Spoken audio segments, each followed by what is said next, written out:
અને ભરૂચનો છે, જે આપણા માટે ગૌરવ છે.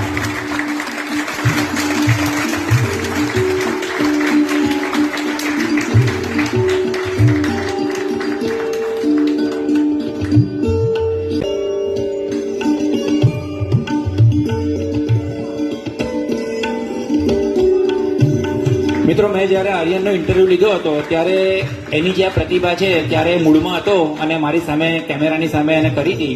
ઇટ વોઝ લાઈક આપણે મેસ્મરાઇઝ થઈ જઈએ એને જોઈને. એ જે અપોઝિટ વર્ડ્સ બોલે છે, I think so he is a super કંઈક. અને એનો જન્મ પાછો કોરોના કાળમાં થયો છે, તેમ છતાં બી જબરજસ્ત એનામાં પાવર્સ છે, નેચરલ પાવર્સ છે. Thank you very much. Congratulation.